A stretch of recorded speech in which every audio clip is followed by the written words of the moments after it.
TP3 Pemerintah dan Komnas HAM berkomplotan konspirasi jahat soal pembunuhan 6 laskar FPI. Mengapa menyatakan ada pelanggaran HAM berat? Itu menurut undang-undang yang ada, terutama Undang-Undang Nomor 26 Tahun 2000 tentang Pengadilan HAM. Di situ kan disebutkan tentang kriteria terjadinya pelanggaran HAM berat itu harus memenuhi unsur sistematik atau meluas. Nah, dari rangkaian kejadian yang kita sama-sama pantau dan saya kira publik juga memantau, unsur sistemik itu memang sangat bisa terbaca, terlihat kalau kita kaitkan dengan pengalaman atau berbagai operasi yang dilakukan terhadap HRS. Ini memang sistemik. Nah, sistemiknya inilah yang membuat keyakinan kita tadi bahwa terjadi pelanggaran HAM berat karena prosesnya bukan saja misalnya terjadi pada malam tanggal 4 kalau tidak salah ya, 4 Desember itu saja. Tanggal 7 atau Bang. 7 ya, bukan tanggal 7 saja, tapi tanggal 4 Desember sendiri itu ada peristiwa. Misalnya di Megamendung, ada juga misalnya aparat yang tertangkap sehari sesudahnya.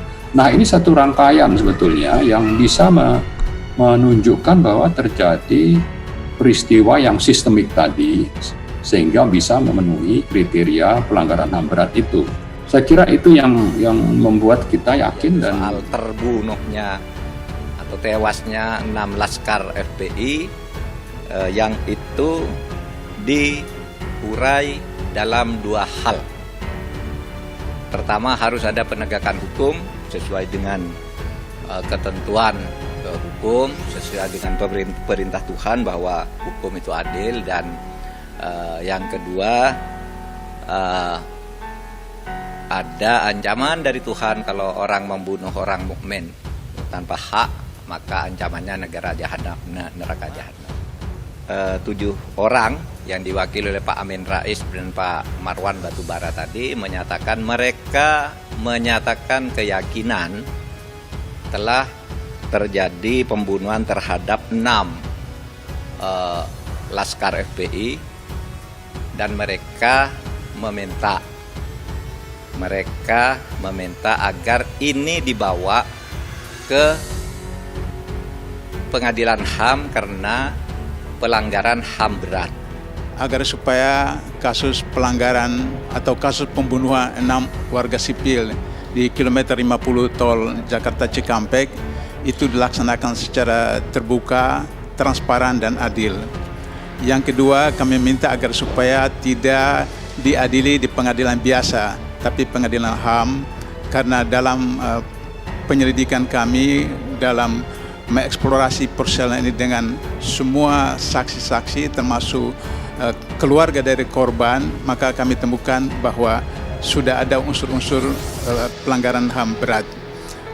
Saya ini kan mantan wartawan, jadi saya menggunakan kaidah-kaidah wartawan mendatangi langsung korban-korban itu, keluarga itu. Kemudian yang kedua, saya ini 8 tahun di KPK, jadi saya mengerti hukum, bagaimana proses dilakukan itu. Nah, di kilometer 50 itu, para petugas ini tidak menggunakan uniform, tidak menggunakan kendaraan yang berlabelkan institusi apa. Sementara mereka ini mengawal pemimpin mereka. Maka menurut logika orang awam, jika ada orang dari datang untuk menyabot atau menyalip apa, berarti ini penjahat, ini perampok. Sehingga demikian mereka harus melakukan perlawanan.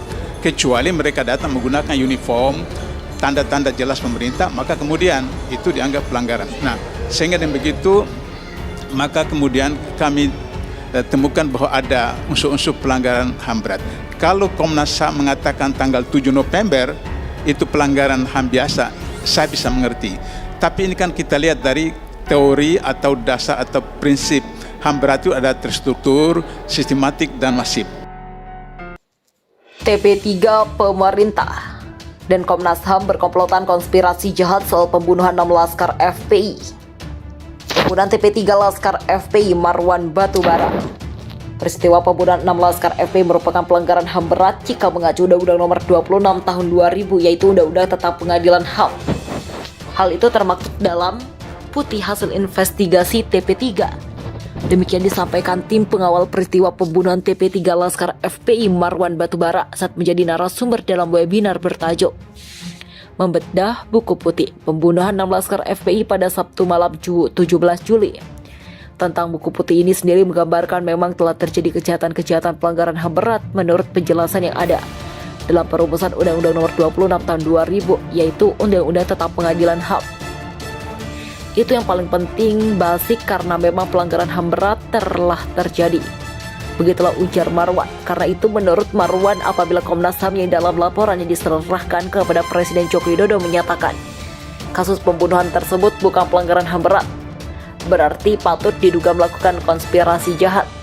Sebabnya Marwan menegaskan bahwa TP3 masih terus melakukan pengawalan hingga hari ini untuk kasus meninggalnya 6 Laskar FPI yang tewas di tol Jakarta Cikampek kilometer 50 saat pengawal bekas Imam Besar FPI Habib Rizik Syihab.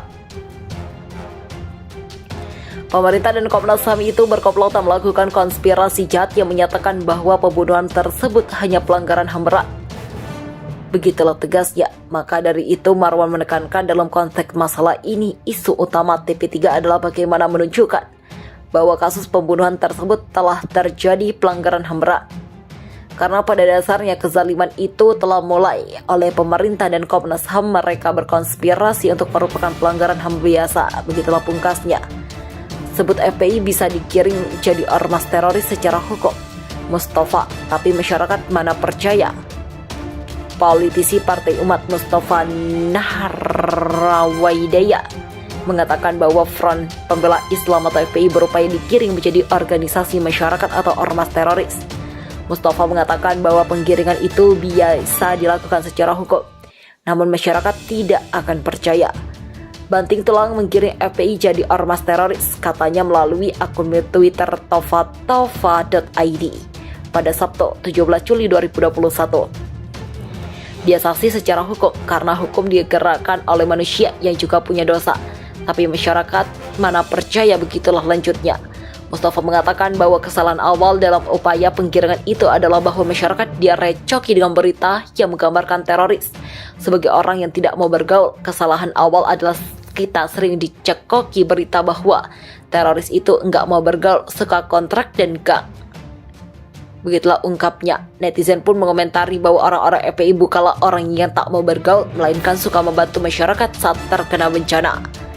Maka menurut netizen itu, orang akan sulit percaya bahwa FPI adalah organisasi teroris. Yang kedua, FPI itu terkenal suka bantu daerah terkena bencana, bahkan lebih dulu dari dapat APBN yang diakui secara internasional. Begitu telah kata Fasyam 7. Lah bengak yang suka nyusahin rakyat kok mau framing opini FPI teroris. Mana ada rakyat bermoral yang tak percaya kecuali BIPA yang sakau permanen. Begitulah tambahnya. Namun ada juga netizen yang menilai bahwa FPI memang organisasi pantas dibubarkan karena sering membuat keonaran. Kami senang FPI sudah dibubarkan karena sampah NKRI selalu bikin kacau di negeri Pancasila, kata Tevo Noah. Alhamdulillah di zaman Pak Jokowi HTI kemudian FPI yang sok berkuasa dengan kesombongannya akhirnya juga tumbang. Begitulah kata IMZ. FPI Jabar, FPI belum pernah bunuh orang. FPI kini telah terlarang untuk melakukan kegiatan apapun di wilayah Indonesia. Pelanggaran itu tercantum pada surat keputusan bersama atau SKB yang ditandatangani 6 menteri kepala lembaga berlaku sejak Rabu 30 Desember. SKB itu ditandatangani oleh Menteri Dalam Negeri Tito Karnavian, Menteri Hukum dan HAM Yasona Lauli, Menteri Komunikasi dan Informatika Menkominfo Johnny G. Plate, Kapolri Jenderal Pol Idam Aziz, Jaksa Agung SD Burhanuddin, dan Kepala Badan Nasional Penanggulangan Terorisme BNPT Boy Refli Amar. SKB tersebut tertuang dalam nomor 220/4780 tahun 2020, nomor MHH 14HH 0505 tahun 2020, nomor 690 tahun 2020, nomor 264 tahun 2020, nomor KB 312 tahun 2020, dengan nomor 320 tahun 2020 tentang larangan kegiatan penggunaan simbol dan atribut serta penghentian kegiatan FPI. Dalam surat tersebut dinyatakan bahwa FPI adalah organisasi yang tidak terdaftar sebagai organisasi kemasyarakatan, sebagaimana diatur dalam peraturan perundang-undangan sehingga secara de jure telah bubar sebagai organisasi kemasyarakatan. Kenyataannya FPI masih terus melakukan organisasi dan kegiatan yang mengganggu ketentraman ketertiban umum dan bertentangan dengan hukum, begitulah dikutip dari SKB tersebut. Jika FPI tetap berkegiatan melalui SKB itu juga terekam bahwa aparat penegak hukum akan menghentikan seluruh kegiatan yang sedang dilaksanakan. Menanggapi keputusan pemerintah tersebut, Imam Besar FPI Jawa Barat Kiai Haji Maksum Hasan menegaskan meskipun FPI telah dilarang berkegiatan, tapi perjuangan dalam melawan kemaksiatan atau kezaliman harus tetap dijalankan. Pada dasarnya, kata Maksum, FPI adalah kendaraan dalam perjuangan wadah organisasi tersebut bukanlah tujuan, karena perjuangan oleh para kader dimanapun masih akan terus dilakukan. Ada FPI atau tidak ada, amar ma'ruf nahi mungkar tetap menjadi dijalankan. Ada FPI atau tidak ada, perjuangan para kader yang ada di mana saat tetap berjalan. Begitulah katanya saat dikonfirmasi. Kalau FPI dituduh radikal, jangankan membunuh manusia, belum pernah FPI bunuh kucing orang. Begitulah tandasnya.